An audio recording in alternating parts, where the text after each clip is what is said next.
итгэлтэй мөртлөө дотроо эргэлзээ бол байгаа. Одоо ингээд хоёр төрөл хуваагддаг хүмүүстэй. Өөрийнхөө амар амгалан аз жаргалын төлөө сайн сайхныг түгээх гэж ирсэн сүнс. Одоо бидний ирээдүйн болсон хүүхдүүдийг хүмүүжүүлдэг багш хүмүүсийг би хэрвээ сонирхол сургалтанд болохоор 50% хөндлөж өөрийгөө хүлээн зөвшөөрөх учраас бусдад хүлээн зөвшөөрүүлэх мэдрэмжийг аваад тэжээгээд ивэ. Яг өндөр хүн өөрөөрийгөө л өөрөө л зовоодог. Лого тайлцхал юм бол энерги алдагдах гэсэн. Хүн төрөлхтөнд бүгдээрээ дотроо гэрэл рүүгээ тэмүүлдэг.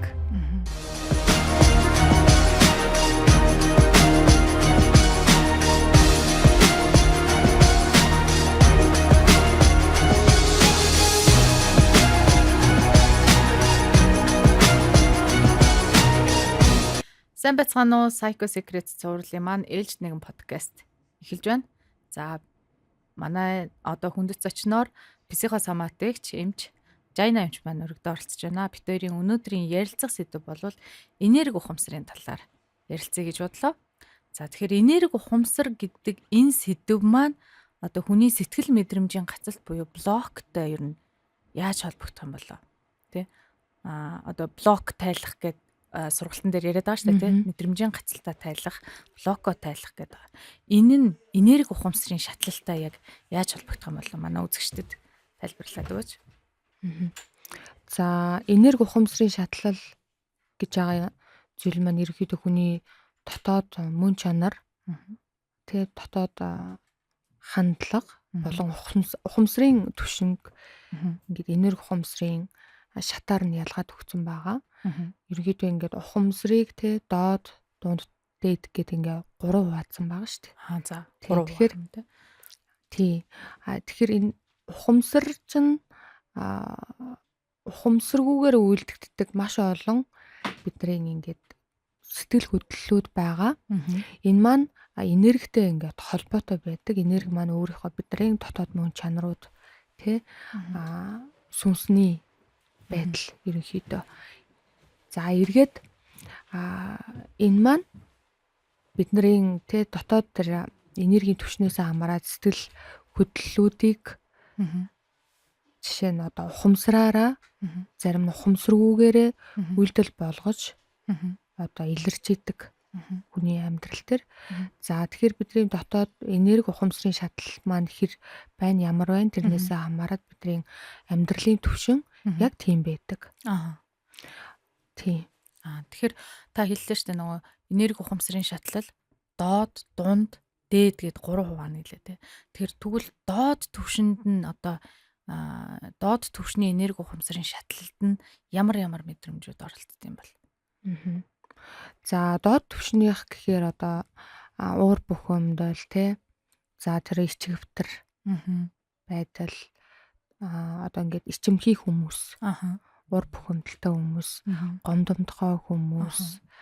За одоо ингээд хүнээс хамааралтай тэр хохирогчийн сэтгүүдээ тэр хүсэл нөгөө гордлох тий альва юмыг гордоол байж идэг тэр хүмүүс маань орж байгаа. Тэгээ итгэлгүй хүмүүс маань орж байгаа тий тэр ерөнхийдөө ингээд доод шатанд авардаг. Уур уцаар та. За тэгвэл одоо нөгөө блоко тайллаа тий одоо чи магадгүй өөрийнхөө итгэлгүй байдал тий одоо гомдомхой байдал, уур бухимдал гэх мэт энэ нөгөө мэдрэмжийн гацалтууд блокуудыг тайлснаар тэгвэл хүн дунд түвшин рүү орно гэсэн үг үү? Тий ер нь шат ахина гэсэн үг. Дунд түвшин рүүгээ орно гэсэн үг. Жишээлбэл ичгэвтер хүн одоо нөгөө юмнаас ичээд идэх хүмүүс байдаг шүү дээ тий. Энэ хүмүүс маань зөрөгтэй болж эхэлдэг гэсэн үг. Зөрөгчөө өөрөө ингээд дунд шатанд байдаг хүмүүс аахгүй юу? Зөв. Тий жишээ нь өөртөө итгэх итгэлтэй тий энэ хүмүүс ерөнхийдөө дунд шатанд байгаа. Тэгэхээр зөрөгтөө алхам хийдэг. Ямар ч лсэн айдас байгаа ч гэсэн эмигээд байгаа ч гэсэн үйлдэл хийдэг тий үйлдэл хийдэг. Хийда ер нь бол үзье та гэдэг зориг нь байж идэг гэсэн үг. Тий. Тэгээд нөгөө айдас өндөртэй хүмүүс маань доод шатны хүмүүс байгаа шүү дээ тий. Тэр айдастай мөртлөө юмнаас ичээд идэг хүн энэ хоёр ингээд хавсарсан байвал үйлдэл хийгдэхгүй. Тэгэхээр ядаж тэр ичдэг мэдрэмжийг те ядаж одоо хувиргачвал, тайлжвал тэр блокийг тайлжвал зөрөгтэй тэгтээ айцтай хүн байж болдог байхгүй. Энэ хүн чинь цаашд амьдрал явж идэх гэсэн үг. Тий. Айгу амьдрал явна гэдэг нь одоо өөрийнхөө амжилтыг ямар ч л байсан одоо босгодог, нийгэмд өөрийн гэсэн байр суурь олж чаддаг гэсэн үг байхгүй юу? Тэгэхээр ер нь бол нөгөө дунд төвшин лүгөө ороод ирэхээр арай нэг бүтээлч байдал руу орж ирж Бүтээлч байдал руу орж ирдэг. Тий. Тэгэхээр нөгөө хүмүүс одоо ингээд нөгөө яд штэ сэтгэл готролд ороод тий бүх юм гацчихсан ажил төрлөөсөө гарчдаг ч юм уу эсвэл нийгмээс тусгаарлцдаг ч юм уу тийм хүмүүс айгүйх байдаг штэ. Тэгэхээр эдгээр нөгөө яг доод төлөв рүү орсон байна гэсэн үг юм шүү тий. Ер нь бол тэр яг өөрийнхөө доод түвшний мэдрэмжүүд төр одоо энерги ухамсарын доод түвшин рүүгээ ингээ гацсан байдал гэсэн үг. Энээс гарах боломжтой. Одоо нийгэмд бол яг энэ дунд түвшний хүмүүс айгүй их байна л та тий. Дунд түвшинд буюу одоо бүтээ гэсэн юунууд байгаад байна. Гэхдээ энэ хүмүүс бас нэг жоохон гацалтууд байгаад байгаа шүү дээ тий. Дунд түвшиндээ байгаа ч гэсэн. Одоо ингээд энерги ухамсарын шатал чинь ингээд 3 шат тий. Заавал одоо тэр хүн дунд шат, заавал доодтой байгаа хүн гэж ингэж хэлэхгүй байхгүй юу? Зарим хүмүүс ингээд холилдсон байж болдог. Зарим нь ингээд тэр чигтээ доод түвшний хүн гэж байгаа. Тэр чигтээ одоо ингээд миний энерги ухамсарын шатлал доод түвшинтэй байвал энэ байдал маань жишээ нь амьдрал төр шууд одоо дандаа нөгөө бүтлгүйдэл, мөнгөгүй байдал, өвчлөмтгий байдал, харилцааны асуудал өндөр байдал үүсдэг. За тэгээд энерги ухамсарын шатлалын зарим өөрөөсөө гарч байгаа тэр энерги нь тий тэр ухамсарын түвшин нь дунд шатанда одоо жишээ нь 30% нь байж болно. Тэгээд 60% доод шатанда байвал энэ хүн ингээд нөгөө савлгаатай явах нь шүү дээ. За нэг хэсэг ингээл юу ч хиймээргүй, хөвтөл, хэрүүл, маргаантай ингээд тойрч явж ийсэн гинт ингээд амьдрах хэвээр. Гэд нөгөө ямар ч лсэн тэр дунд шатны тэр зориг өөртөө итгэлтэй байдлууд байж болно шүү дээ тий. Гэхдээ доод шатны одоо гомдомтгоо энэ энерги бас байж болдог байхгүй юу. Тэгэхээр ингээд доод шатны хүн чинь одоо блокуудаа тайлаад ирэх юм бол дунд шат руугаа орно. Дунд шат руугаа бүрэн ороод ирэх юм бол ер нь бол бүрэн орж ирсэн одоо ингээд яг даалт ухамсарын түвшинд одоо блокоо хувиргасан хүмүүс доод шат руугаа дахиж ордоггүй байхгүй юу. Ундаггүй гэсэн үг. Тий. Тэгэхээр ингээд дунд шатнаас ер нь бол цаашдаа яг өөрийнхөө энерги ухамсарын энэ шатал тий энерги ухамсарын байдал дээр ингээд ажиллаалах юм бол дундаасаа дээшээ аажуухан ингээд шилжээд явна. Дундаасаа дээшээ шилжээд дээд шат руугаа орох юм бол дээд шатны хүмүүс ерөнхийдөө санхүүгийн эрхчлөөнд хүрдэг.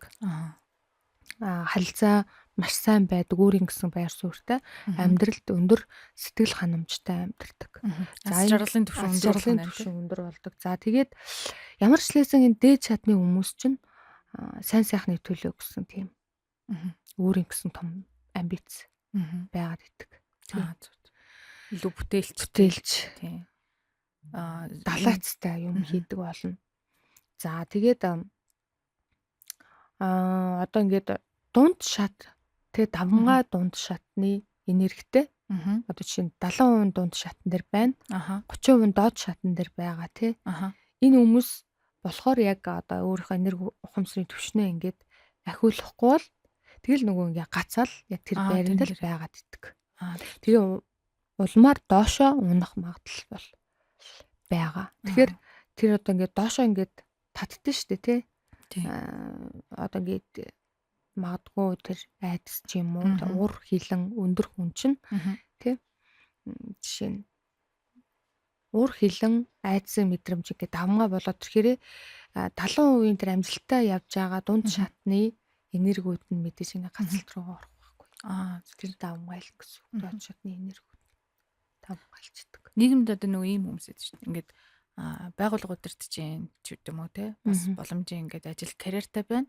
Гэхдээ надад ганцхан асуудал байгаа маань өөртөө итгэлгүй байдал байна гэдэг. Энд чинь нөгөө яг нөгөө дунд шатны хийж бүтээгээд байгаа хэрнээ доод шатны нөгөө өөртөө итгэлгүй байдал нь доош нь жангаагаад байдаг. Тийм үү, яг тийм байгаа таахгүй. Тэрийгэ тайлчих юм бол дээшээгээ бүр ингээд улам супер явчих гэдэг. Явах гэдэг тийм. Тэгээ дунд шатны хүмүүс жишээ нь ингээд тэгээ өөртөө итгэлтэй мөртлөө бас ингээд дотроо эргэлзээ бол байгаа бас байхгүй юу? байгаа тий. Энийг хийчүүл яах бол доо гэсэн эргэлзээнүүд байдаг. Зөрөгтэй мөртлөө жишээ нь тэрийг ингээд бүрэн хийх энерги бол бас тутамг байдаг. Яагаад гэвэл дээд шатны хүмүүс шиг байдаггүй. Дээд шатны хүмүүс чинь 100% энэ оршихуйд итгэсэн хүмүүс байдаг. Зөв.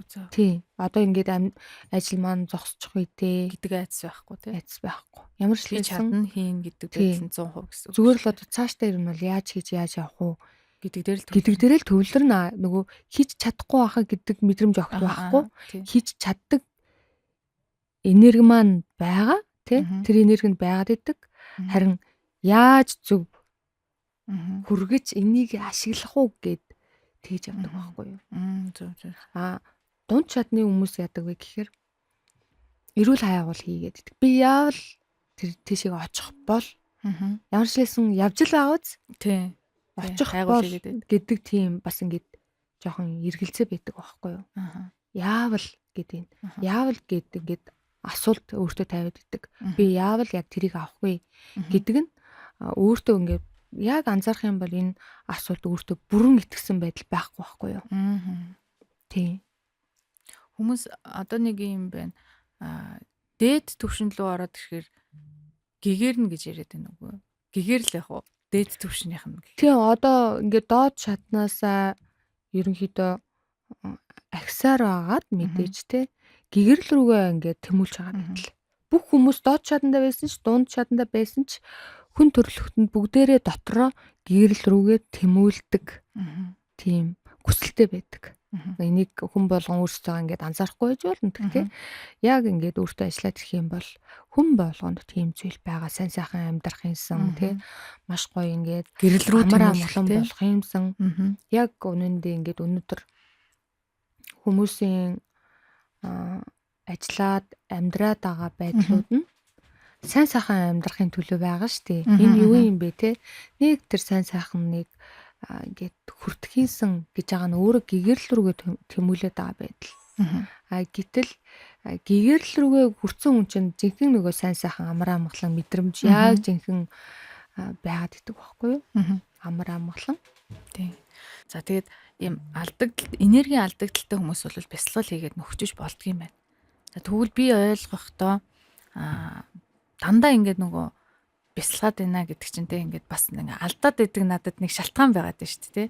Тэгвэл тэр нь одоо миний нөгөө мэдрэмжийн гацалт юм байна гэж би ойлголоо л да. За би ингээ гомдомтгоо хүн байлаа. За тэгээ бясалгал хийгээд ингээд нэг юу ялаа ингээд тайвшраад ингээд өөрийнхөө алдагцсан энергийг нөхлөө. Тэгвэл би дахиад нэг хин нэгэнд гомдвол дахиад би энерги алдаад байна да тийм үү. Тэр гомдоод байгаа энэ одоо блок мэдрэмжийн гацалтыг тайлчих юм бол надад гомдлоос үүсэлтэйгээр дахиж би энерги алдахгүй гэж ойлгоод байгаа тэр зөв. Тэгснээрээ энэ блокийг тайлснараа миний энерги ухамсар шатлал ахаад байна уу? Тий. Одоо яг зөв наача. Зөв ойлгоод байгаа. Блоко тайлцхал юм бол энерги алдагдал үүсэхгүй тийм. Энерги алдагдал үүсэх ш тэр чинь энерги ухамсар чинь хамттай засагдаад байгаа байхгүй юу? Энерги яаж засагдаад ийн вэ гэхээр ухамсар альва мэдээллийг тий энерги маань зөв хүлээж авах хэрэгтэй байтал ухамсар маань буруу хүлээж аваад мэдээлэл буруу миний дотор одоо мэдээлэл одоо мэдрэмж болж бууж ирж байгаа шүү дээ тий. Энэ дэр алдагдал үүсээд шүү дээ. Тэгэхээр тэр дотоод энергийн тий одоо хүлээж авах ёстой мэдээллийг альва энэ оршихуй ертөнцөөс миний хүлээж авах ёстой энерги маань байгаа шүү дээ. Мэдээллийг ухамсар маань энэ хоёр нэгдэж нийлжтэй засаж яг нэг түвшин дээр ирэхээр тэр ухаарл гэдэг зүйл болно шүү дээ. Энэ ухаарл юу вэ гэхээр би алдаатай ойлгосон биш, буруу ойлгосон биш гэдэг ингээд засагдаад яг жинхэнэндээ миний мөн чанар ерөөсөө алдагдаагүй юм байна. Яг энэ бол гаднах мэдээлэл юм байсан байх. Энийг би хүлээн зөвшөөрлөө. Гэт ингээд ухаарл явагдана гэдэг нь өөрөө энергийн түвшинд ингээд ирэхээр нөлөөлж байгаа. Тэгээ ухамсар маань өөрөө ахиж байгаа хэвтэл байхгүй. Буруу алдаг. Буруу одоо ингээд бодолч байж болно тий. Буруу хандлагч байж болно. Тэрийг зөв өнцгөөс нь боловсруулж хүлээж авснараа энэ маань ингээд засагдж байгаа. Бүрэн засагдж байгаа. Бясалгал зөвхөн нөгөө тайвшруулах бясалгал хийгээд ах юм бол тэр яг юун дээр алдаж те яг ямар мэдээлэл төр би гомдож гин. Яагаад одоо юуны төлөө би гомдоод байгаа вэ гэдэг нэг учир шалтгаан дотроо шийдэгдэггүй байна. Жишээ нь гаднах ертөнцийг буруутгаад байгаа байхгүй. Гомдол чинь өөрөө бусдыг буруутгаж байгаа хандлага. Тэр намайг гомдох ёсгүй байсан. Би зөв байсан, тэрнийх буруу хэлсэн. Тэгээ би гомдоод байна гэдэг шүү дээ. Тэр хандлага тэр үгээ засчвал тэгээ надаас эсвэл ингээ уучлалтгүй чвал би сайхан болох гээд байна гэж байгаа тий. Гэхдээ энэ мэдээллийг боловсруулж хүлээж аваа байдал би өөрөө тий өөрөө алдаатай хүлээж авсан бол өөрөө тэрийг ухаарад засаад авч байгаа гэсэн үг байхгүй юу? Блокод хэлж ин гэдэг чинь. Ингээд энерги ухамсарын шатлал маань агчлаа. Одоо жишээ нь гомдомтгой байдал чинь бусдыг нөгөө байгаагаар нь хүлээн зөвшөөрөх чинь дундшаад шүү дээ тий. Тэр шатлал руугаа ингээ агч байгаа тийм ээ. Гомдоод байдаг байдал нь ингээд энэ хүн намайг ингээ албаар ингээ гэж бодож байгаа биш байна. Энэ хүн ч гэсэн өөрийнхөө үзэл бодлоо зөв надад илэрхийлж чадаагүй байсан байна. Гэхдээ энэ үүний цаана нэг юм шалтгаан байна гэдгийг олж харж байна. Намайг албаар юм гомдох үзэл биш. Өөрийгөө ойлгуулах тэр одоо үзэл нь байгаа юм бай. Гэт зөв ингээд би хүлээж авч байгаа. Энэ үед миний шат агч байгаа. Энэ маань гэт тэр чигтээ миний дотор одоо ингээд далд хомсорд кодлогддог гэсэн үг байхгүй. Дараагийн удаа би гомдохгүй гэсэн үг. За энэ блоко ингээд бүр ингээд сүнсний төвшөнтэй энерги гэдэг маань сүнс шүү дээ тий. Энергийн төвшөнд ингээд хүлээж авахгүйгээр тэр хүнийг буруутгасан хандлага байж байгаа цагт би өөрийгөө тайвшруулах бясалгалыг 1 цаг 2 цаг хийлээ. Тэр үед мэдээж ингээд ухамсар маань тайвшраал тий. Тэр моментанда зүгээр болно. Бясалгалыг байнга хийх хэрэгтэй болно. Тэгэхгүй бол дахиад нэг намайг гомдох юм бол миний дотор нөгөө хүнийг чиний буруу миний зөв. Чи намайг гомдох ёсгүй байсан гэдэг програм бол байж л байгаа байхгүй юу. Тэгээ энэ маань дахиад нэг сэтэрдэг гомдох мэдрэмж. Тэгэхээр ингэ сэтрэл гараад ирнэ. Тэгэхээр энэ ухамсар маань энерги маань дот төвшөндөл байгаад гэсэн үг. Эргээд би чинь ингээд 1 жил 2 жил ингэ бясалгал хийсэн. Гэсэрнэ гомдох байгаа л гомдол идэх тий. Гэгэрхэр л байна штэ. Гэгэрсэн хүн гэдэг чинь гомддггүй. Юм ерөөсө байгаагаар нь хүлээж авах гэлээ. Байгаагаар нь хүлээж авдаг. Гэгэрсэн хүн биш дээ өөрийнх нь энергийг оршихуу. Энерги бүх зүйл ерөнхийдөө нэгдэмэл нэг гэдгийг ойлгочдөг. Байгаагаар нь тий. Байгаагаар нь ойлгочдөг. Тэгээд айдас ерөнхийдөө арилтын билээ. Айдасгүй болчдөг. Айдасгүй хүн гэдэг чинь өөрийгөө хамгаалах механизм байхгүй болчдөг гэсэн үг байхгүй. Айдаггүй. Гэгэрсэн яг жинхэнэ гэгэрсэн түвшний дээд түвшний энерги ухамсарын тэр шатлал хамгийн одоо ингээ хоосон чанар гэж байгаа шүү дээ. Тэр түвшинд очсон хүн чи одоо чиний өмнө чон бавга гараад ирвэл чи айдаггүй. Айн штэ. Айн. Айх ёстой тий бид нар айдаг. Тэгвэл тэр хүмүүс айдаггүй. Айдаггүй. Айдас байхгүй болчихсон. Яагаад гэвэл тэр хүн бүх ертөнцийн нэг хэсэг нь болцсон гэдэг ухамсарын нэг нь бий. Тэр ухаарл ингээд гүн гүнзгий суучихсан байдаг. Тэр хүмүүс шүн дунд агуу дотор ганцаараа яагаад бясгалаад байдаг юм. Дээр үеийн энэ нэг амд амжсан уул руугаа гарч ингэ бясалгадаг гэж байгаа шүү дээ. Тэр хүний ухамсар энергийн шат доошоо л хизээч тэгж явахгүй ш. Тийм л одоо ингээд зүгээр логикоор бодоод үзье хоёулаа. Агуу дотор ямар ч ангаамдан орж ирэх магадaltaй харанхуу гав ганцаараа тэг яаж тэнцэнэ амьдарч болоод байгаа тий. Тэр чинь агуу биш бүр гадаа бүр ингээд зэрлэг ангаамдны дундаа гээ очиод идүүлсэн ч тэр хүмүүс амар амгалан байдал нь ерөөсөө савлдаггүй байхгүй юу. Нэрэ тийм. Тэр бүх блок нь ингээд тэр хүмүүс бол гэгэрэл өөрсдөө дотроос ухаарсаар байгаа тайлцсан хүмүүс. Гайхалтай байгаа тийм. Тэгэхээр тэр хүмүүс бол ерөөсөө ингээд шуналж байхгүй тий.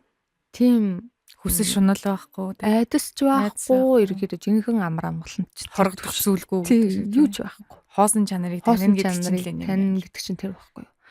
Жинхэнэ ухамсарын нөгөө энергийн хамгийн дээд түвш. Тийм. Тэгэхээр энэ тархи гэдэг зүйл маань биднийг хамгаалах үүрэгтэй.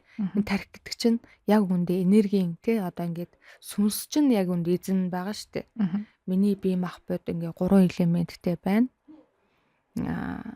Сүнс буюу тэр энерги, ухамсар, сэтгэлийн бие гэж хэлж байгаа тий. Буюу тэг 2 дахь бие маань 3 дахь нь махан бие болчихж байгаа байхгүй юу? Хамгийн одоо чухал том одоо эзэн тэг миний яг нөгөө бие гэж байгаа нь өөрөө сүнс энерги бие. Энэ сүнсэн бие чинь тэр ухаарлыг авчихал юм бол тархи чинь хамгаалах шаардлага болчихж байгаа. Гайхалтай. Тэгэхээр ерөөсөө энэ блок тайлалт чинь те зөвхөн нөгөө мэдрэмжийн гацалтыг тайлаад байгаа биш. Гэгэрл рүүгээ ингээд тий сүнсэн бие шат дахиад яваад байгаа юм биш тий. Тий сүнсэн тийш дээ. Энерги ухамсар чинь дахин гэдэг чинь энерги ухамсарын шатыг ахиулна гэдэг чинь одоо шинжлэх ухааны яриад байгаа хиллэг. Сүнсний гэгэрл гэдгийг одоо тэр шашны яриад байгаа хиллэг байгууллагаас энэ утга нэг. Утга нь адилхан байхгүй юу? Одоо жишээ нь сэтгэлгээгээ тэл гэж байгаа маань ухамсараа ингээд дээшлүүлээч. Гэгэрл рүүгээ яваач. Яагаад байгаад байгаа юм бэ? Гацаад байгаа юм бэ гэж байгаа нь мөн адилхан хиллгүүд нь ингээд утга нэг байхгүй. Тэг сэтгэлгээгээ тэлий залуучуудаа залуу байгаа дээр аялаарай гэж байгаа. Яагаад вэ гэхээр энэ оршихуй ертөнц чинь чиний амьдраад байгаа орчин шиг хязгаарлагдсан л биш ээ. Тэ?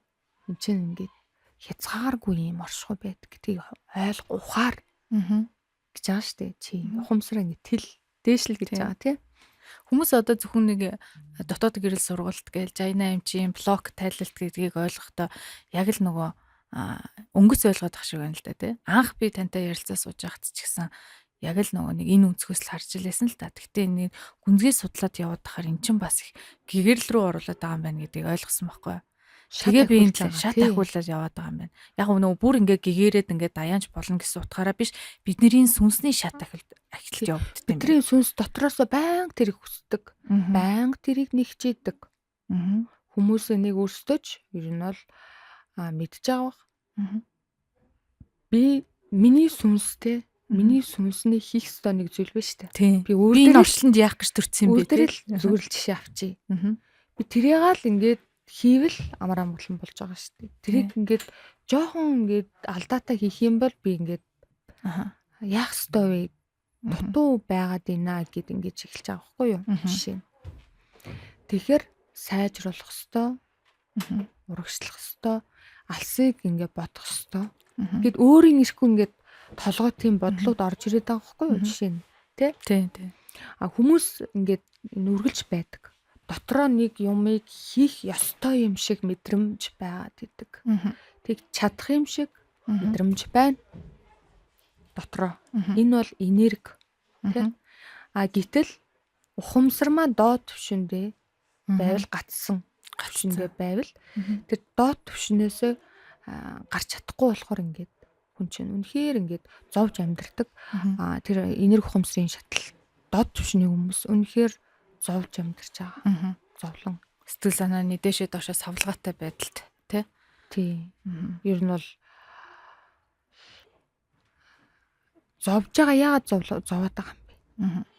Ууса асуудлууд байгаад байгаа шүү дээ. Амьдрал дээр нийлрээд байгаа шүү дээ. Амьдрал дээр нийлэрж байгаа асуудлуудыг ингээд шүүхээсээ илүү тэр дотоод энерги нь зовоод байгаа байхгүй. Яагаад гэвэл тэр чинь ирсэн зорилго нь байна. Тэрийг биелүүлж ажил байна. Хий гэхээр төвжээтэй блоктой хийж болохгүй. Тэгээд эм чинь өөр өөрийгөө зовоогод шүү дээ. Гацж байна. Зөрөгтэй биш байна. Тэ? Жишээ нь одоо зөрөгтэй алхам хийж чадахгүй байна гэх мэтчлэн. Ягаад гэвэл ичдэг, санаа зовимтохоо нөгөө айдсын блокн дээр баригдаад дот түвшин дээр байгаад байна.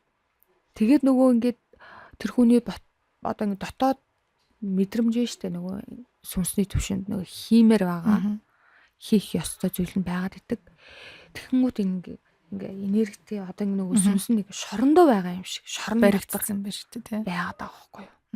Энэ шорон юу вэ гэхээр одоо хүлээс одоо ингээ уйдсан юм блокуд байхгүй юу. Нөгөө мэдрэмжийн блокуд, сэтгэлийн блокуд. Тийм. Сэтгэлийн блокуд чинь ингээд тэр одоо сүнсээ яг үнд ингээ уйчихсан байдаг. Сэтгэлийн блокийг хэн кодлж ийн вэ гэхээр далд хумсар кодлж байгаа байхгүй юу.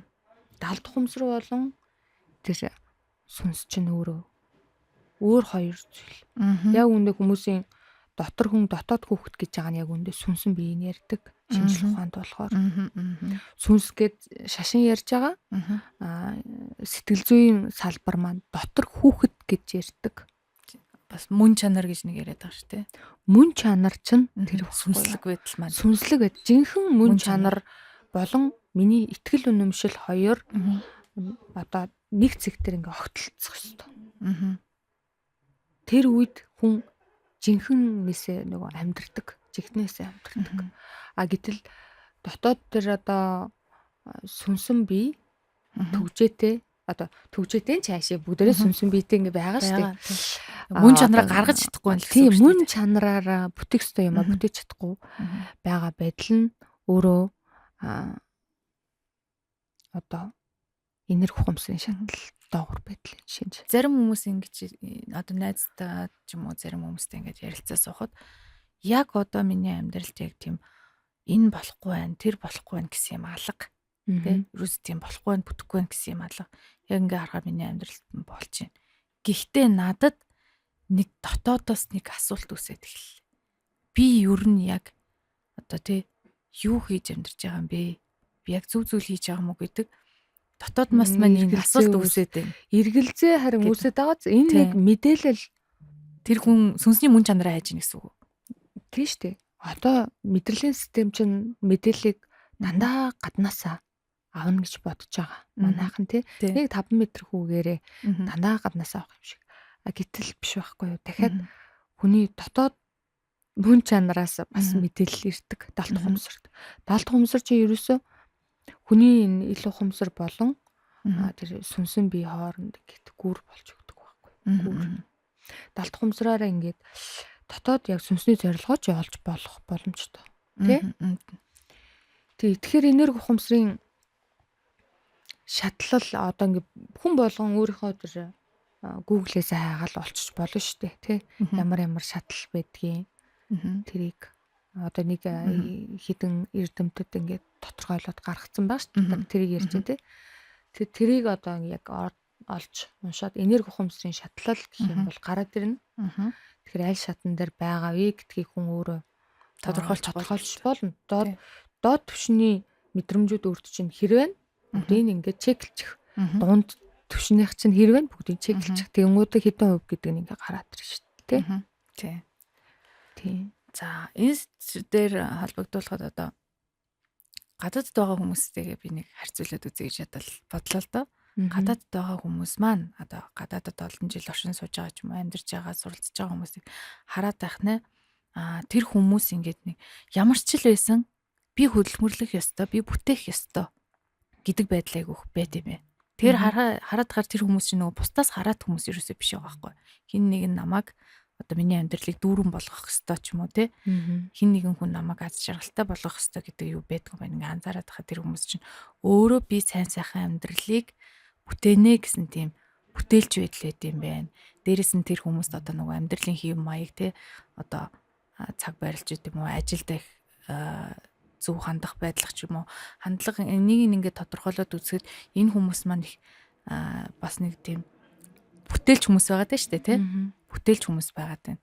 Гэхдээ энэ хүмүүс чинь одоо манай монголчууд чинь заавал хуучных шиг ингээ гадаадд ч хар ажил хийдэг үе ард тоцорчээ. Манайхан гадаадд очиод янз бүрийн салбарт бизнес хийдэг айгу мундаг хүмүүс байна. Их гарсан байна. Гэхдээ энэ хүмүүст бас нэг юм жоохон юм төлөвс болох зүйлүүд юм хэрэгтэй гэдэм байна л да. Гэхдээ тэд нэр нь харьцуулахад харьцангуй арай нэг жижигвтер маягийн ч юм уу.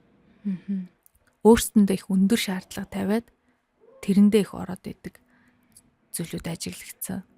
Өөртөө их өндөр шаардлага тавиад байна гэдэг маань ер нь хэр зөв зүйл юм болоо. Тэд нар ч одоо ингээд би ажиллах хэвээр, би ингэх хэвээр гэл ингээд өөрсөндөө айгүй зэрлэг тавил тэрэндээ ингээд шатаад яваад идэг байгаа байхгүй. Тий одоо өөрийгөө буруутгах гэж штэ тий. Тий. Энэ гимшлийн мэдрэмж доогуур дот төвштэй байхгүй. Гэхдээ энэ хүмүүс ингээд энэ мэдрэмжээсээ болоод гацалт дандаа ирдэг гэсэн үг. Яг л доогуур төвшнийх штэ. Дунд шат бол энэ хүмүүст байгаа ихэмжлэн тий. Бүтээлч зөрөгтэй байдал байна. Жишээ нь итгэлтэй байдал байна. Тэгэхээр зөрөгтэй итгэлч өөрөө хангалттай биш болоод энерги ухамсарын шатлалын бас хэдэн хувь нь доод түвшинд байгаа болохоор үе гацаад байгаа. Яагаад гэвэл дотроо хийх ёстой, бүтээх ёстой гэдэг нөгөө тэр дотоод сүнснээсээ тэр энерги гэм өөрийнхөө мэдрэмж шүү дээ 100%-оор би арай ингэж амьдрах хүн биш те гэдэг ийм хүмүүс айгүй их ярьдэн шүү дээ. Тэ. Тэгээд хичээгээл ингээл урагшлах гад гэл яваад идэг тэмцээд идэг. Гэтэл танд бол бүрэн боломжтой. Тэр яг дотроо нэг мэдрээд байгаа 100% ингэж амьдрах хүн биш те гэж боддог нь яг зөв байдаг байхгүй юу? Тэрийг л асуудлаа тодорхойлоод тайлбарлаа. Тэгэхээр юу бариад байгаа вэ гэхээр яг чиний сая хэлсэн өөрийгөө буруутгадаг, гэмшдэг тий магадгүй хүртэх хэрэггүй гэдэг иймэрхүү мэдрэмжүүд алдаж болохгүй гэдэг сая хэлж байна. Энийгээ тайлах хэрэгтэй байхгүй. Алдах чинь жинхэнэ асуудал биш шүү дээ. Алдаж болно. Тэгтээ давтаж болохгүй алдаг. Урагшлах хэрэгтэй. Тэгэхээр алдаан дээр фокуслах биш байхгүй. Ингээд би алдаж болохгүй гэдэг хүн чинь өөрөө нөгөө гэмшлийн мэдрэмжээс зогтдог. Тэг гэмшлийн өвдөлт авахаас ингээд зогтаад аюул сайн хийх ёстой гэж өөрөө гэл тээ. Гэтэл алдчихвал яана би ингээд өвдөн штэ гэж аан далтхумсар цаанаасаа ингээд програмчлагдсан учраас энэ хүмүүсийн одоо тэр өөрөөсөө гарах ёстой жинхэнэ 100% ёстой ингээ гарах ёстой 100% тэр амьдралаа бүтээх ёстой байдал нь жишээ нь 5% болж 50%-аар буурах ч юм уу.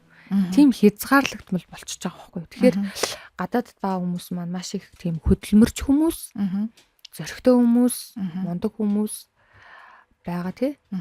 Энэ хүмүүс харин тэр блок тайлах хэрэгтэй байхгүй. Тэрийг тайлцгал юм бол бүр илүү супер төвшөнд гарах нь шүү. Супер төвшөнд гарна. Энерги ухамсарын шат бол гимшил гэдэг чинь өөрөө тайлагдаад ирэхээрээ эрхчлөө болон хүлээн зөвшөөрөгдөх альва юмыг байгаар нь хүлээн зөвшөөрөгдөх дунд чадны тэр ухамс руугаа шилжигдээд ирэхээрээ ингээд окей байдаг л зүйл за дахиад оролтын өргөжлөе. Ийм хандлага байдаг учраас стресстөхгүй дахиж ингэж хид ингээд унахгүй амар амгалан одоо ерөнхийдөө явна шүү дээ. Амьдрал нь ерөнхийдөө бүтээн гэсэн үг. Амьдралаа илүү сайн төвшөнд хүргэнэ. Тий. Одоо жишээ нь орлого нь магадгүй 50% нэмэгдэж магадгүй 100% нэмэгдэж магадгүй 200 300% нэмэгдэж магадгүй. Илүү их боломжийг олж харна гэсэн үг. Тэрийг би мэдэхгүй байна тий. Тий. Ямар ч л байсан карьер, амжилт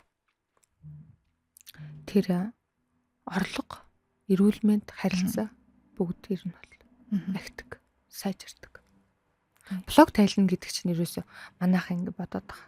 Зөвхөн ингэ сэтгэлээ л эдгийг л болоо гэж боддог байхгүй юу? Үгүй шүү дээ. Үгүй байхгүй юу? Энэ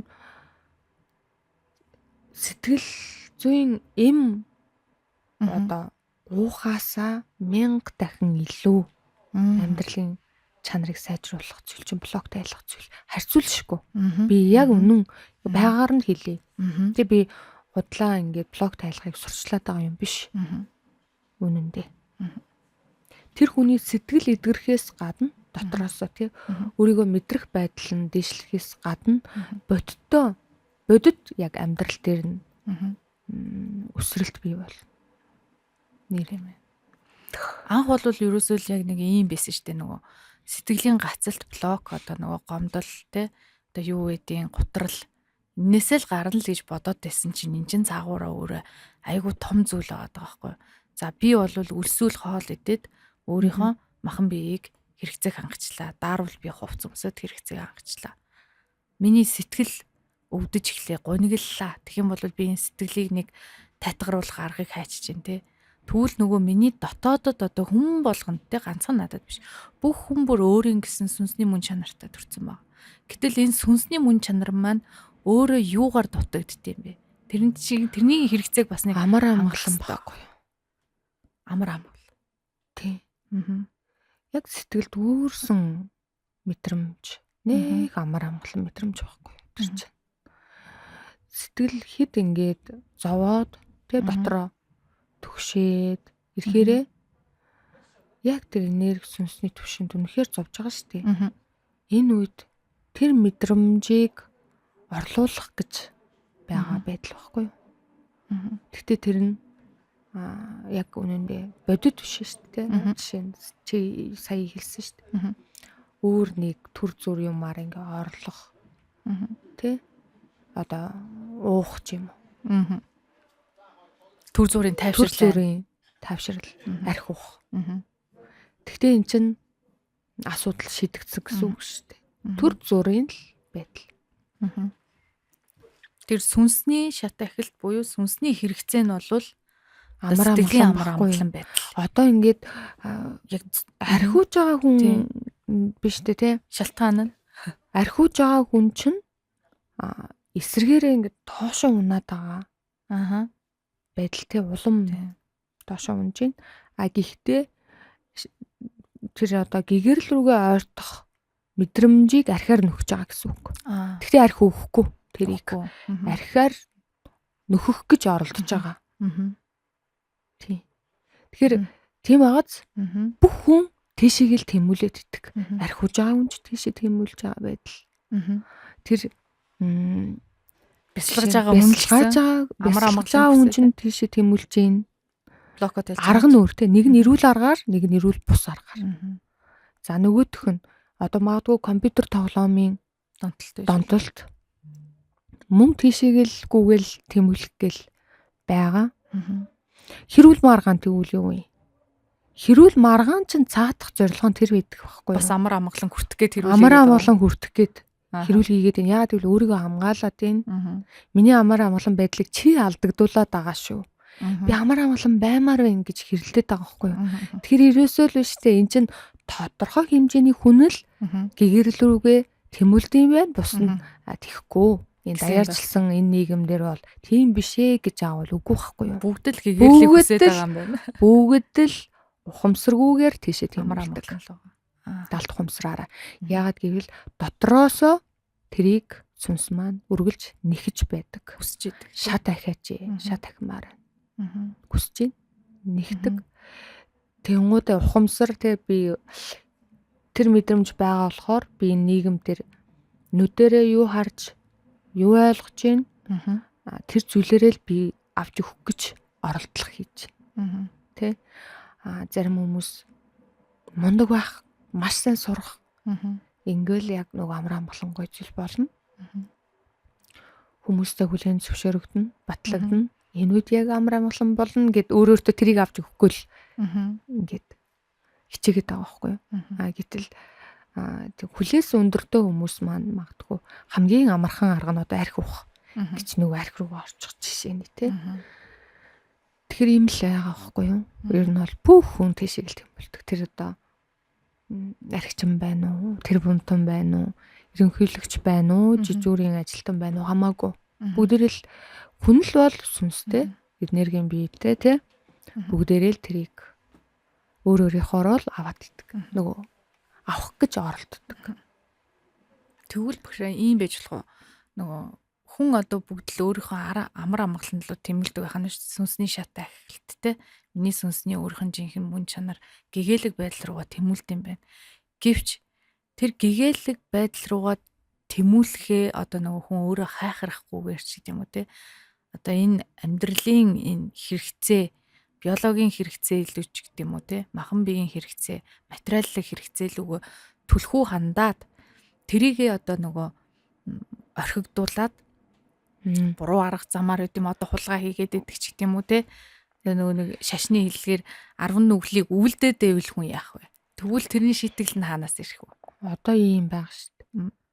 хүн болгон өөрийнхөө ухамсарын түвшинд тохирсон үйлдэлүүдийг хийж байгаа. Жишээ нь ядуу хүн тий миний энэ зовж байгаа байдал маань үнэхээр зовлон юм байна гэд нөгөө жишээ нь Instagram-ыг хараад жинхэнэ нөгөө миний дотроос минь дандаа нэхэгдээд идэг тэр амар амгаланг эднэр эдэлж байгаа юм биш үү гэд нөгөө баян хүн нэл аз жаргалтай амар амгалан юм шиг ухамсар нь тэгж мэдээллийг тэгж боловсруулж хүлээж авч байгаа тэр хүн жишээ тий. Гэхдээ тэр баян хүн яг тийм амар амгалан юм болов гэхэд тэр хүний дотор бас нөгөө энэ төвшөнд ирвэл яг амар амгалан болно гэж өөрөө ухамсар нь тэгж сэтгсэн байгаа шүү дээ. Тэгээд хичээгээд тэр төвшөнд ирсэн. Гэтэл биш вэ шүү дээ. Энэ биш байна. Надаа мөнгө байна. Бүх юм байна. Гэхдээ яагаад би ингэж хоосон байгаад байна. Гэт асуултын тэмдэг дотроос дахиж гарч ирнэ. Тэр хүний сүнсний зорилго нь өөр гэсэн үг үү? Сүнсний зорилго гэдэг чинь хүүхнийх янз янз одоо чи зорилго асуугаад байна тий. За би болохоор нөгөө амар амгаланг олох арга нь ингээ өөр өөр гэж хэлж байгаа байхгүй юу. Жишээ нь нэг хүн өөртөө байхгүй зүйл одоо ингээ ядуу хүнд мөнгө байхгүй бол мөнгөтэй бол яг тэр одоо амар амгалан ирэх юм байна. Би өөрийнхөө бүх боломжийг бүтээгээд ингээд бий болно гэж бодож байгаа шүү дээ. Гэтэл баян хүн яах вэ? Баян байгаа ч амар амгалан биш хүмүүс зөндөө байдаг. Одоо яг энэ амар амгалан байхтай гэж бодсон хүн амар амгалан биш байдаг байхгүй юу? Жишээ. Тэгэхээр би миний яриад байгаа энерги ухамсарын шатлалаа ахиулах хэрэгтэй гэдэг нь тэр байхгүй юу? Яг нөгөө материалын зүйлээр мөнгөөр одоо дүүргэх боломжгүй байхгүй юу?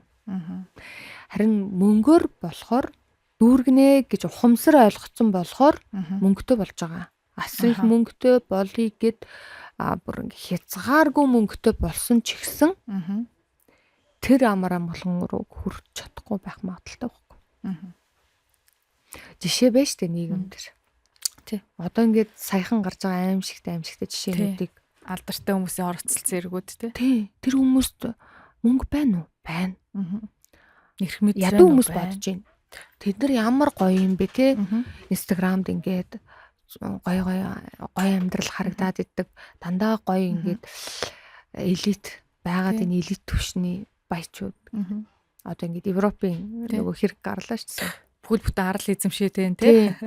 Тэгэхээр энэ хүнд амар амгалан байсан уу гэвэл байгаагүй байхгүй. Юу боллаа гэж тийм юм байсан.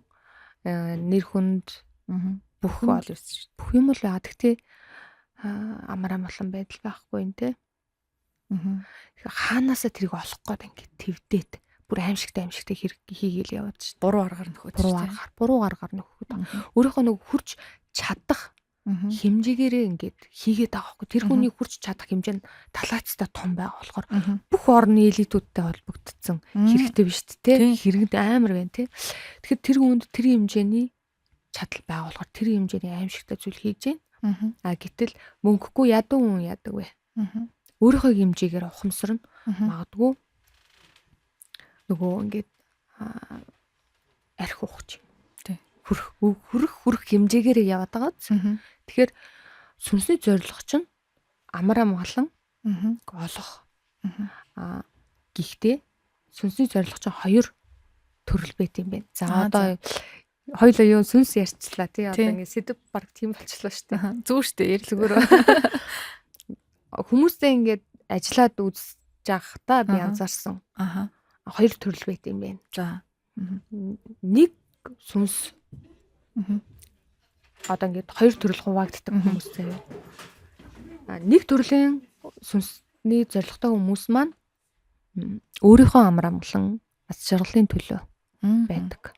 Миний сайн сайхны төлөө. Миний амар амгалан миний аз жаргалын төлөө.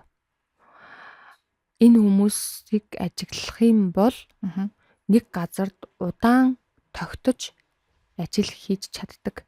Яг гэвэл нэг газар жишээ нь 20 жил 30 жил ч ажиллаж чаддаг. Яг гэвэл тэр дотроос тэр хүн ингээд суралцаал болол яваад идэг. За нэг төрлийн сүнс байт юм байна. сайн сайхныг түгээх гэж ирсэн сүнс байд юм байна. Түгээх гэж ирсэн сүнс чинь жинхэнэ нөгөө потенциалтай хүмүүс байд юм байна. Энэ хүмүүс түгээх ёстой учраас нэг газараа тогтож чаддгүй юм биш шүү дээ. Олон хүнд өөрийнхөө сайн сайхан потенциал өндөр болохоор тэр потенциалыг гаргая гэхээр хязгаарлагдсан бол учраас арай энэ бол миний хийдэг ажил биш юм байна гэл нөгөө ажлаа хаяал өсрөл яваад иддэг. Тэр яг өөрийнхөө тэр одоо түгээх ажлаа хийхгүй л бол солиол яваад энэ эсвэл ингээ гадагшаа явах ёстой ч юм болов. Яах уу гээл ерөөсө бодлого шүү дээ. Яах уу нэг асуулт гарч ирээд байна. Ингэж яваад идэх байхгүй. Хүнтэй ингээ туслах бас айгүй дуртай. Хүмүүсийг баярлуулах дуртай. Үнэхээр ингээд сүнсний төвшөнд тийм байдаг учраас сэтгэлийн дэм өгөөд идэг хүмүүсээ тийм бусдыг сонсож өгөөд ойлгож өгөөд ингээд нэг тийм амар сэтгэлтэй хүмүүс байдаг да тийм. Тэгэхээр энэ хүмүүс бас яг тэр үйлээ хийгээл яваад идэг байхгүй юу? Гэрлээ түгээх үйлээ хийгээд идэг. Гэхдээ тэр нөгөө хязгаарлагдмал болчихж байгаа. Яг хязгаарлагдмал гэхээр энерги ухамсарын шатлалуудын тодорхой хэмжээний хувь нь доод түвшиндээ байгаа гэсэн үг. Гэхдээ энэ энерги ухамсарын шатлал доод түвшиндээ байгаа нь энэ хүний мөн чанар бол ерөөсөө биш байхгүй. Мөн чанар нь тэр түгээмээр байна. Тэр яг мөн. Гэхдээ тэр блоко тайлаад бүр гоёор тий утгаар жинхэнэ өөрийнхөө мөн чанараараа ингэ нийлээд өөрийнхөө гэрлээ түгээгээл тэр сайн сайхна түгээгээл явах юм бол жинхэнэ энэ хүмүүс айгүй гоё амьдрал амар амгалан аз жаргалтай. Гэрэл түгээдэг хүмүүсийн ажил мэргэжлийн онцлог нь ямар хүмүүс байх вэ? Ер нь бол эмч нар, багш нар гэдэг шүү дээ. Тийм байна те яг тий энэ хүмүүс чинь яг нэг өөрийнхөө нөгөө дотроосоо тэр зорилго нь яг тэнцэнэ байдаг болохоор ямар ч асуудал бэрхшээл байсан чи гэл тэсэл төвчээл ажиллаа л байгаа шүү дээ. Хайж чаддаггүй. Хүүхдүүдөө карантинаар багш нар ажиллаа хайж чадахгүй бүр ингэ ажиллаа хийснээр ингээд стресстэй баг гимшээдсэн шүү дээ. Гимшээдсэн. Хүүхдүүд маань одоо хамаг хичээлээ мартчихлаа. Гэл тэгээдсэн. Багш нар бол ер нь бол айгүй бусдын сайн сайхны төлөө хүмүүс их байт юм байна. Эмч нар ч гэсэн айгүй бага цалинтай ажилтдаг. Тэгээ манай улсын эмч нар багш нар бүгдээрээ байгаль цалин багтаа. Тэгээд ажлын ачаалал айгүй ихтэй шүү дээ. Тэгээд тэр хүмүүс яагаад ажилласаа гарахгүй ингээ ажиллаад байна гэхээр тэр хүний бас нэг өөрийнх нь мөн чанар өгөгдөл байгаад байна тийм. Тийм ч нэг ингээ сэтгэл ханамж аваад байгаа болохоор байгаад амьдраад. Тийм. Тэгэхээр сүнс өөрийнхөө хөгжлийн одоо өөрийнхөө амар амгалан аз жаргалаа олохын тулд явж байгаа сүнснүүд чинь өөрөө суралцаад явж идэг. Ер нь тийм. Хэрвээ бусдын сайн сайхны төлөө ирсэн сүнс бол яг тэр ажлаа хийхгүй бол ингээд ажлаа солиол үсрээл ингээл яваад идэв. Энийг би яаж мэдсэн бэ гэхээр нөгөө гүнийг хүсэл тодорхойлох техник байгаа. Тэгээд далд хумсартай бид нар холбогдож тий мэддэг. Тэнгуудаа энэ нүгээр ингээ ажиллаад ерөнхийдөө өөрөөс нь ингээ асуулгаад тодорхойлж болдог байхгүй. Тэгэхээр дотоод гэрэл сургалтанд орсон хүмүүс тий дотоод гэрэл сургалт гэж яриад байгаа шүү дээ. Энэ дотоод гэрэл сургалтанд энэ арга техникүүд бүгдээрээ байдаг уу? Дотоод гэрэл сургалтын дээр болохоор анхан шатны тэр техник нь бол байгаа. Дотоод гэрэл сургалт нар гүнийг хүсэл тодорхойлох чинь анхан шатных энийг гүнзгийрүүлээд өчгөр энэ чинь хоёр дахь шатны тий тэр нь тэр сүнсний зорилгоо тодорхойлох руугаа шилжүүлж өгдөг техник нь байгаа. Баяжуулсан техник байхгүй. Тэр бүр айгүй өргөн далаацтай сургалт юм шүү дээ. Зөвхөн би өөрийнхөө сэтгэл мэдрэмжийн гацалтыг тайлахаас гадна би өөрийнхөө миний жинхэнэ мөн чанар юу хүсэж байгаагаа хүртэл тодорхойлчихно. Гайхалтай. Тийм. Үнээр гайхалтай. Тэгвэл одоо би ингээд 9 жил ч юм уу 10 20 жил одоо агууд сууж бясалгах хэрэг шаардлагагүй нэг тий. Шаардлагагүй. Гэхдээ энэгээр нөгөө бясалгал хийж байгаа хүмүүсийг ерөөсөө үгүйсэх гээгүй шүү те. Ягаад тэгэхээр нөгөө бясалгал хийгээд манай гэр бүлд ч гэсэн бясалгал маш олон жил хийсэн хүмүүс байдаг байхгүй юу? Бясалгал хийсэн хүн болгон гэгэрдэг биш юм байлээ л дээ. Тэр бясалгал одоо ингээд бясалгал гэдэг зүйлийг жинхэнэ нөгөө сэтгэл, мэдрэмж, өөрийнхөө ухамсар, хандлага энэн дээр одоо миний энэ байр суурь маань амьдрал дээр ийм л тусглаа өгч гин гэж төвлөрж ажиллах хэрэгтэй байхгүй юу? Гэхдээ одоо ингээд бясалгаад байгаа хүмүүсийг ингээд анзаархад нөгөө багшийн удирдлагаар ингээд сонсоол яваад байгаа шүү дээ. Энэ багш чинь ингээд нэг зорилготой ингээд удирдаад байгаа болохоор Мгм. тэр төвшөндөл байгаад тий. Мгм. Гэхдээ бясалгал чинь айгүй ингээ гүн утгатай л та. Мгм. Тэгээ жинхэнэ өөрийнхөө тэр одоо гомдох мэдрэмж гэдэг зүйл дээр ингээ гүнээс нь ингээ Мгм. жинхэнэ бясалгаж чадаж ухаарч Мгм. тэрийг ингээд эдгээж засаж чадна штэ. Мгм. Чаддаг хүмүүс байгаа, Мгм. мундаг хүмүүс байна. Чаддаггүй хүмүүс ихэнх нь Мгм. байгаа байхгүй.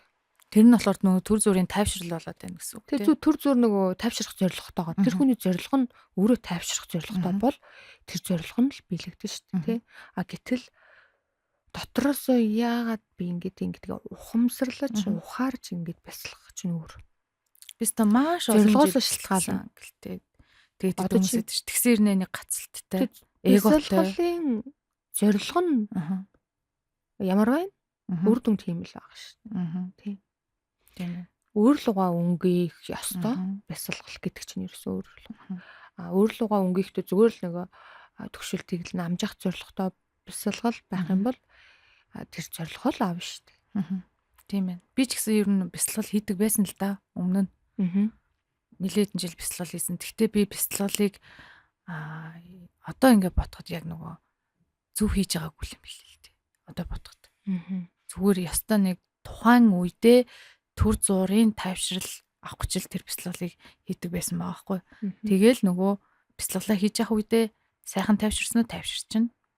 Тэгээ нөгөө бясалгалаа хийхгүй нэг хэд тоноол ч юм уу нэг хэдэн сар хийхгүй яв штэ. Тэгээ хүн чинь ажил амьдрал их биш дандаа ингээд бясалгаа суугаад байх боломж бас байхгүй тий. Тэгэл эхлэнгүүт дахиад нөгөө нэг миний сэтгэл дотор байдаг асуудлууд намайг зовоогол эхэлж байгаа байхгүй. Тэгэл нөгөө бясалгаал эхлэхээр нэг сайхан тайван болчихвол ингээл би энийг бол ерөөсөө л ингээл нэг тийм газар тулга маягаар л ашиглаад яваад идэг гэсэн юм байна л да. Тавшруулах тий. Тэрнээс яг миний сэтгэлийн нөгөө жинхэнэ үндсэн намайг зовоож байгаа зүйлийг би бүрэн үндсээр нь үгүй хийж чадахгүй учраас эргээд ингээд нөгөөх нь давтагдаж ингээд гарч зовоож байгаа зүйлийг ойлгоогүй байхгүй юу? Тий. Ойлгоогүй гэсэн үг. Тэр маш олон жилийн өмнө л манайд чинь Монголд 10 хэдэн жилийн өмнөөс л бараг 20 жилийн өмнөөс бясалгалууд орж ирсэн шүү дээ. Янз янзын урсгалын бясалгалууд орж ирсэн тий. Тэгэл хүмүүс хийдэг байсан. Хийж явахдаа ер нь л дийлэнх нь одоо над чи хүмүүс олон байгаа л ах тий. Магадгүй ингээд сайн хийдэг хүмүүс ч байгаа, гоё үнэхээр мөн чанараа таньсан гоё гэгэрсэн хүмүүс байхыг үгүйсэхгүй. Гэхдээ над чи хүмүүс бас их олон байд юм билээ.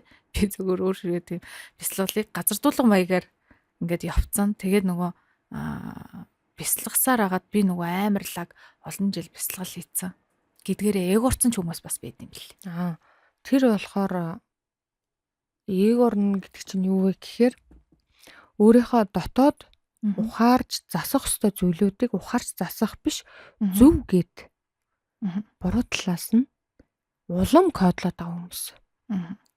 Өөрсдөө өмөөрөд байгаа хүмүүсийн чинь одоо улам ээгороод идэх байхгүй бясалгал хийхдээ зарим одоо ингэж шашныг ингэ яриад үцхэд заяа. Зарим шашнаа ингэ барьдаг хүмүүс эго өндөртэй байд юм байна. Одоо жишээ нь толгоо ороодсон ч юм уу. Тэ тэгсэн мөртлөө ингэ тэр өөрөө л ингэ хамгийн мундаг гэрсэн ч юм уу. Тэ одоо ингэ яг жинхэнэ ариун замаар би явж гин та нарын энэ байгаа байдал чинь ер нь бол буруу шүү гэдэг тийм эго айгу өндөр байд юм байна. Тэгэхээр шашныг хүртэл айгу сайн зөв талаас нь ойлгоод бясалгалыг ч гэсэн зөв утгыг нь ойлгохгүй бол хүний нөгөө жинхэнэ эго тий эго нэгсэд мөн чанараасаа холдно. Тий. Тийм байна. Хараад тахт ер нь бол тийм хүмүүс айгүйх байдаг. Одоо нөгөө нэг өөрийнхөө шашныг л бусдад хүлээн зөвшөөрөх гээд байгаа чинь бас хэрэг байхгүй юу? Буруу л яваад байгаа хэлбэр тий. Яагаад гэвэл та нарын над үйлдэл ярьж байгаа байдал чинь буруу байна. Ер нь анхаарал хаашаа вэ? Гадагшаа байгаад байгаа. Энэ хүмүүсийн дотгошоо өөр л руугаа биш. Би бол мэддэг. Тэ яа тэгэл би олон жил бясалгацсан. Чи бол ерөөсөө бясалж байгаагүй. Би энэ жишээ Кристийн шашныг би ингээд 10 жил хийж байгаа. Чи бол ямар ч шашин мэдхгүй. Тийм би бурхны гэрчлэлийг харсан. Тэ би ариун сүнстэй чи одоо муу сүнстэй гэх нь холгүй л байгаа дээ. Тийм одоо энэ аливаа салбар тийм эго бол байна. Одоо жишээ нь би ингээд аягүй сайн мэдлэгтэй. Чи мэдлэхгүй.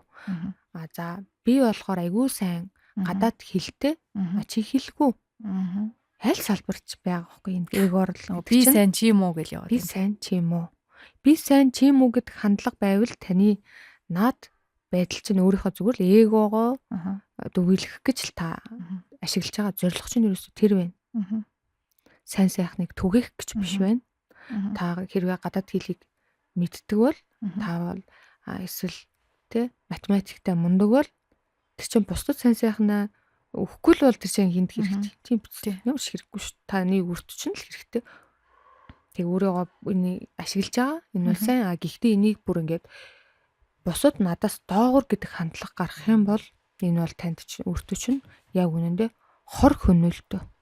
Ашигтай биш бүр эсэргээрээ хор хөнөөл. Яг үнэ. Харилцаа болон таны харизм имиж одоо бүх зүйл чинь анзаардаг шүү дээ.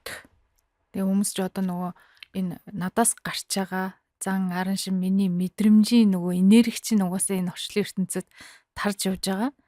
Тэгээ бид нар ерөнхийдөө зөвхөн ингээд хэл яриагаар харилцдаг биш юм бэлээ. Мэдрэмж надаас гарч байгаа энергийн давтамжаар дандаа харилцаанд орж идэм билээ. Би хэрийг сөрөг давтамжтай байна.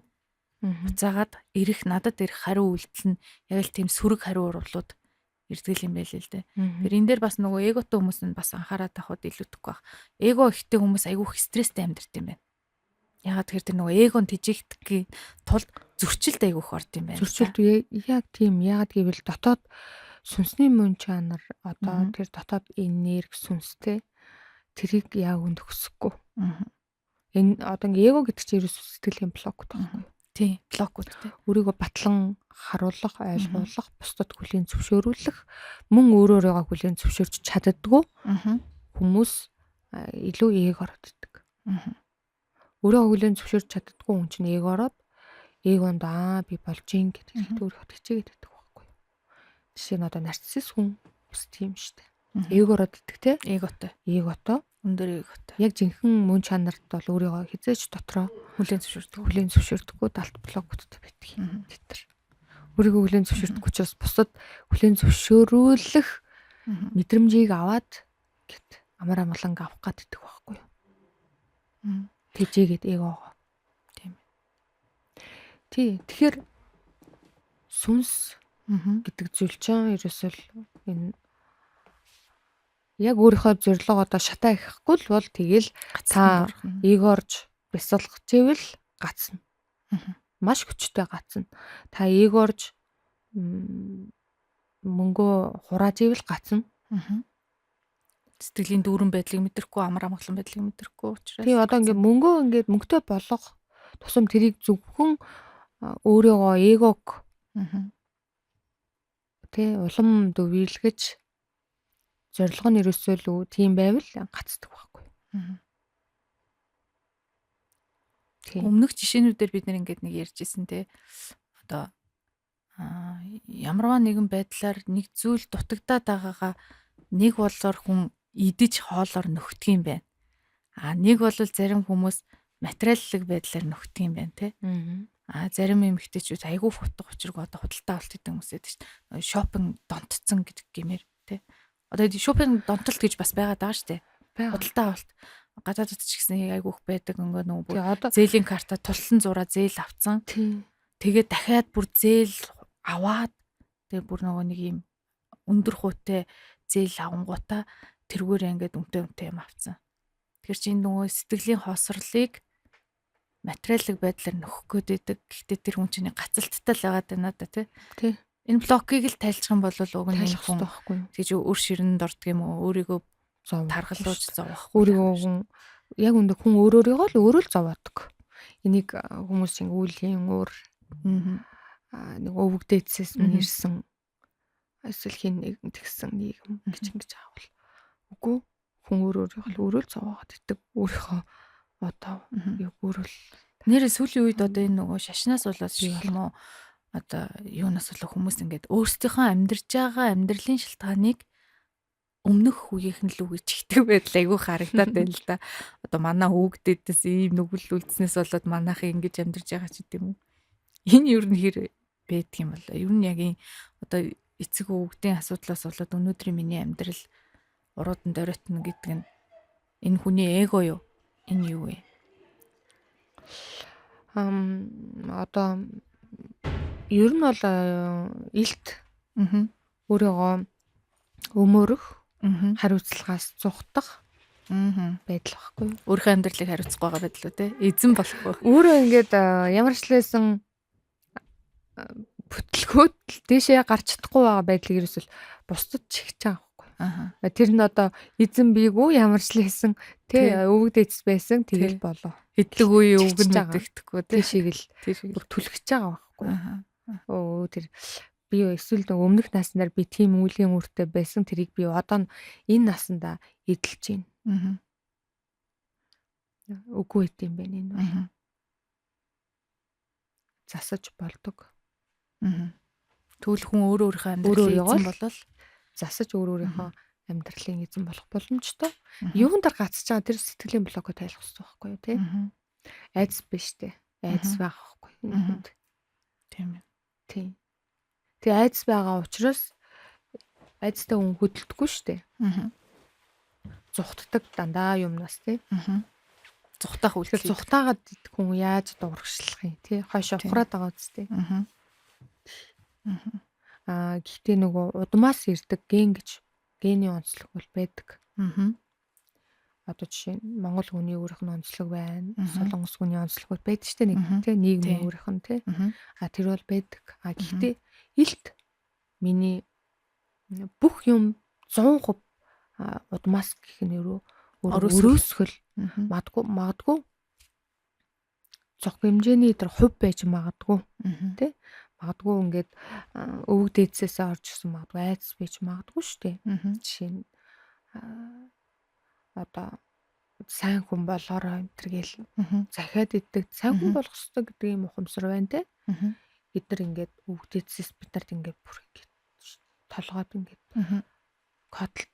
кодлогдтол нь ингээд ойлгуулсан байдгүй. Хэдэн үеэрээ суудсан те. Тийм бол зөв байхгүй юу. Гэхдээ энэ муугасаа сайн нь их байдаг. Тийм дандаа өвөг дээдсээс ирсэн нөгөө захиас маягаар те ёс заншил маягаар үлдсэн. Тийм. Том өөрөөсөө том үнийг хүндэл, ээж аавыгаа хайрл хүндэл, эцэг эхээ хүндэл, бусдад дандаа тусдсан болж яв гэд. Энэ бол муугасаа сайн нь илүү яг үнэндээ. Тэгэхээр муу зэл бол яг хүний өрөөсөнд л байдаг. Тийм байна тий. Тэгэхээр эхлээд хүн өөрийнхөө амьдралын асуудлыг л эхлээд засах хэрэгтэй юм биш үү? Надаас шалтгаасан асуудлаа эхлээд засах юм. Тий, энэ бүгдийг одоо би юун дээр үндэслээд ингэ ярьж ийнвэ гэхээр одоо ингээд яг жинхэнэ нөгөө гацалтанд орсон хүмүүстэйгээ ажиллаж үзчихсэн тий.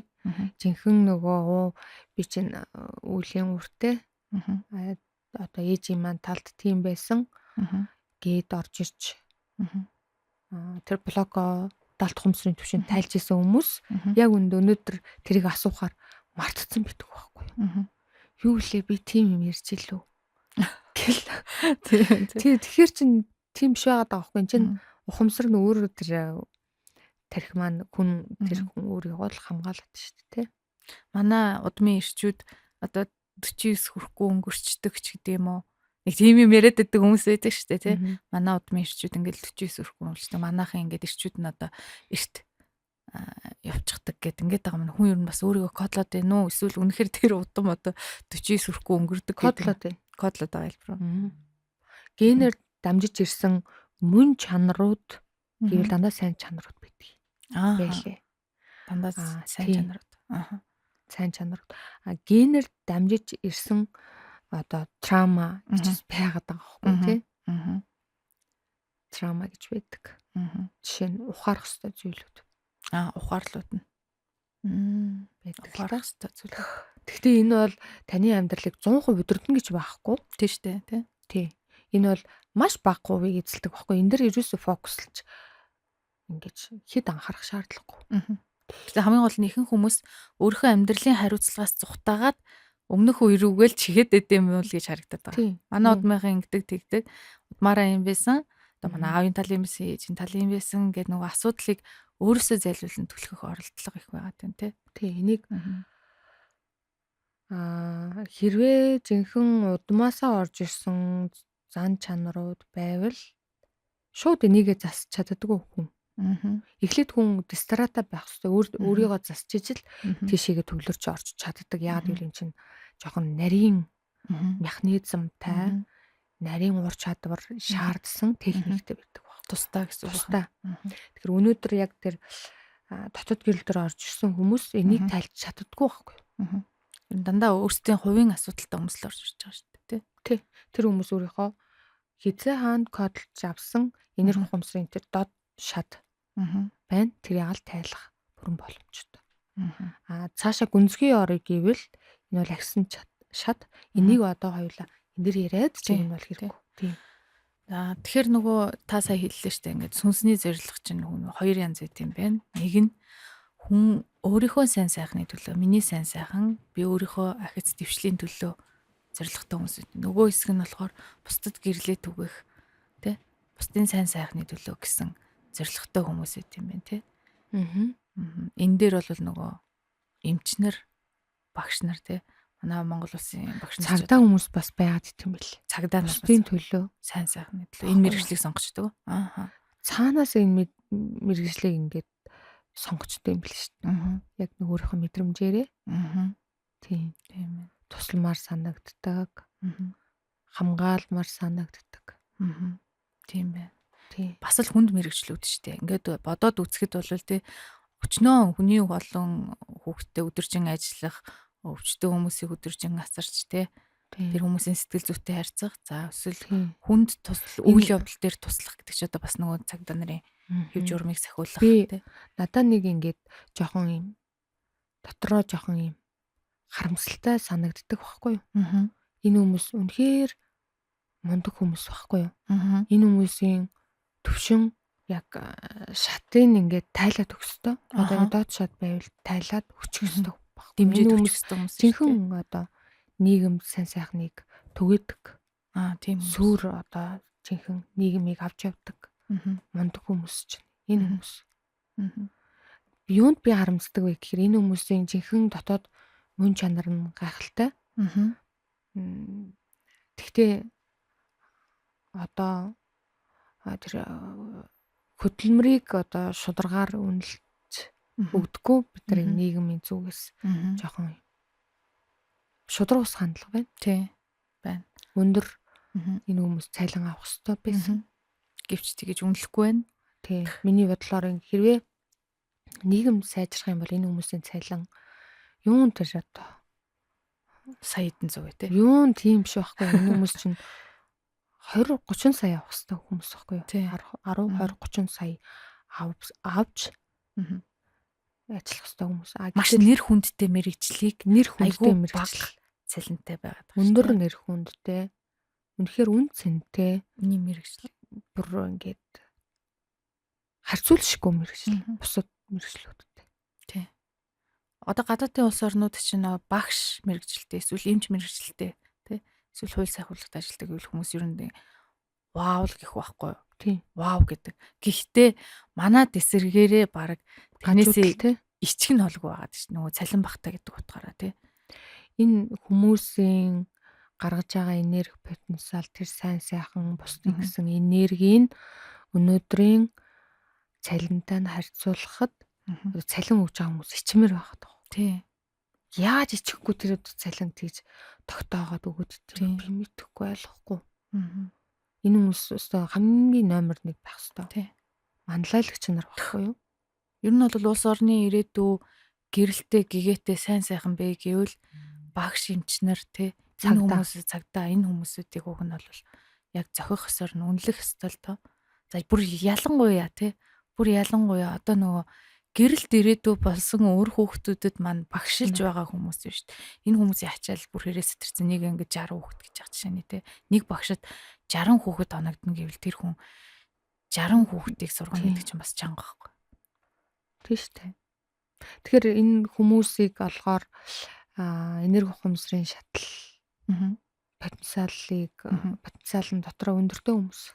Тийм байна. Ер нь бол ийм баг цалинтай хэрнээ ажиллаж байна гэдэг чинь тэр хүмүүс санаасаа өгөгдөлтөй хүмүүс жинхэнэ мөн чанар өгөгдлийг ашиглаж чадахгүй байна бидний нийгэм. Зүг ашиглаж чадахгүй. чадахгүй байна. Ягаад гэвэл 100% ажилдаа өгч чадахгүй шүү дээ. Бас л цаана амьдрал нь байгаа болохоор ингээд бас ингээд гацалтанд оруулдаг байхгүй юу? Албаар юм уу мэдхгүй нийгэм албаар ийм хэцүү байдалд оруулах шиг байна. Харамсалтай байна. Тийм болохоор одоо цаашдаа хэрвээ эмч одоо хэрвээ багш хүмүүс тэг одоо бидний ирээдүйн болсон хүүхдүүдийг хүмүүжүүлдэг багш хүмүүсийг би хэрвээ сонирхол сургалтанд болохоор 50% хөнгөлж оруулах. Вау, ямар гоё юм бэ те. Ямар гоё юм бэ. Тийм хөтөлбөр гаргах бодолтой байна. Тий. Эхний ээлж дээр багш хүмүүс тий. Хөнгөлөлтөд орохоос гадна тий төлбөрөө хувааж төлөх. Тэр боломжийг бас өгч болох байхгүй юу? Өстой гоё мэдээ. Тий. Багш нарыг үнэхээр гоё одоо төр засаг нь үнэлэхгүй байхад Жайна эмч өөрийнхөө сургалтаар одоо дэмжлэг үзүүлж штэ тэ багш нарт тэ. Мэдээж хүн юм чинь бид нэр амьдралж явах үед тэ энэ амьдралын явцад биднэрт гацалтууд, мэдрэмжүүдийн асуудал үүснэ. Тэгэхээр энэ хүмүүсийн тэр чинь олон хүнтэй ажилтдаг байхгүй, олон хүүхдэд ажиллаж байгаа. Сэтгэл зүйн өндөр ачаалттай байгаа. Дээрээс нь эцэг эх эр хүүхдийн харилцаанууд одоо бас нийгэмд ямар хулсан байгаа вэ? Багш, сургуулийн багш нар одоо жишээ нь хэрвээ стресс өндөртэй бол мэдээж хүүхдүүдтэй нөлөөлж байгаа шүү дээ. Тийм шүү дээ.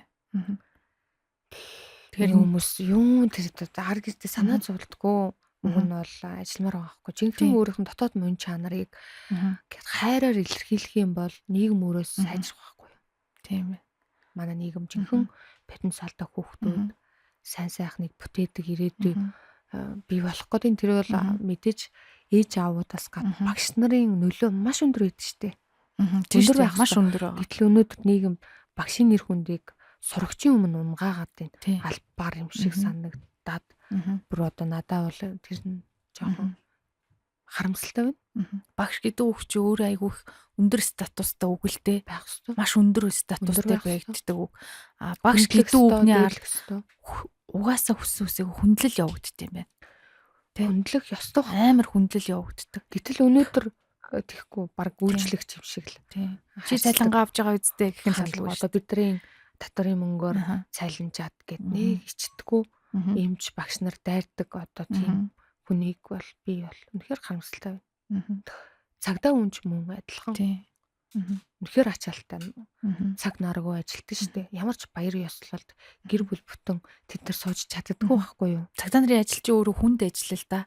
Маш хүн. Дандаа нөгөө эвгүй зүйлтэй ингэж юу яаж тулж ажиллаж байгаа хүмүүс чинь стрессийн үед өндөр ажиллах. Өндөр энэ хүмүүс хүнд мэдрэмжтэй. Сэтгэлийн тусалцаа энэ 3 салбарт номер 1 байх хэрэгтэй байхгүй юу? Бид нар энэ хүмүүст төлчлөх хэрэгтэй. Энэ хүмүүст нийгэм төлчлөх хэрэгтэй байхгүй юу? Тийм байна. Тийм. Яг номер 1 бол бидний хурж ажиллах хэрэгтэй хүмүүс багш эмч. Одоо цагдаа нар байх хэрэгтэй. Дотоод гэрэл тэгвэл хамгийн одоо Монголд хамгийн анхны багш нарыг дэмжиж ажиллаж байгаа сургалт болох нь яг багш нарын бол тий потенциалыг нээхэд зориулсан. Одоо ядаж тэр ууртай бухимдалтай хүм юм чинь энэ мэдрэмж байдаг. Бид нар ингээд буруутгах болохгүй тий. Тэр хүмүүс мэдээж өөрийнхөө ажил үүргээ ухамсарлцсан ёс зүйгөө мэддэг. Гэхдээ энэ хүмүүсийн гайхалтай дотроо мөн чанар нь тийм байдаг байхгүй. Бусдын төлөө сайн сайхныг түгээдэг мөн чанартай тултал энэ ажлыг хийдэг. Энэ нийгмийг авч явж байгаа хүмүүс. Энэ нийгэм тэр хүмүүсийн нуруунд дэр байгаа шүү дээ. Өнөөдөр ганц гэрэл гээгээтэй одоо зүйлийн тод байдал нь мундаг баатар хөт гэж хэлмээр байна. Багш нар, эмч, цагдаа нар бол гайхалтай хүмүүс. Төвчшгүй байдлыг төвчж гардаг. Би мэдж байгаа яагаад гэвэл би өөрөө өрхийн эмч байсан байхгүй юу? Би төгсөд яг одоо ингээд нуугаад яах вэ? Төгсөд би өрхийн эмнэлэгтэр ажиллаж байхдаа би төр засагт яг үндэ гомдож исэн. Би чинь 40 жил ингээд тий аав ээжээгаа бүр ингээд өчнөө төлбөр төлүүлээл сураал тий 6 жил сурч төгсөөд гээд авч байгаа цайлан юу вэ ингээд тусал.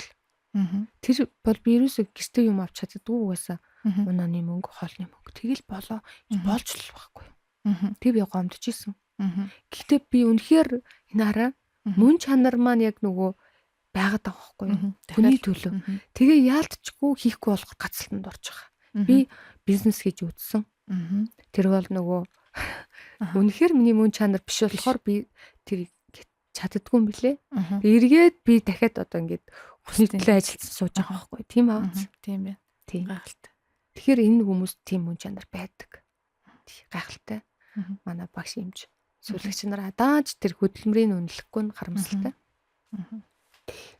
За ингээд манай бит хоёрын өнөөдрийн ярилцлага сонирхолтой байсан бах. Энэ түрээд өнөрлж гин. Тэгэхээр дотоод гэрэл сургалт маань багш нартаа 50% хөнгөлөлттэйгээр одоо багш нараа дэмжлэг болгож та бүхний сайн сайхан гэрлээ хасаахад туслана гэсэн баяртай мэдээг Жайна эмч маань хүргэлээ. Ингээд бидэнтэй хамт сууж манай подкастыг сонирхолтой та бүхэндээ баярлалаа.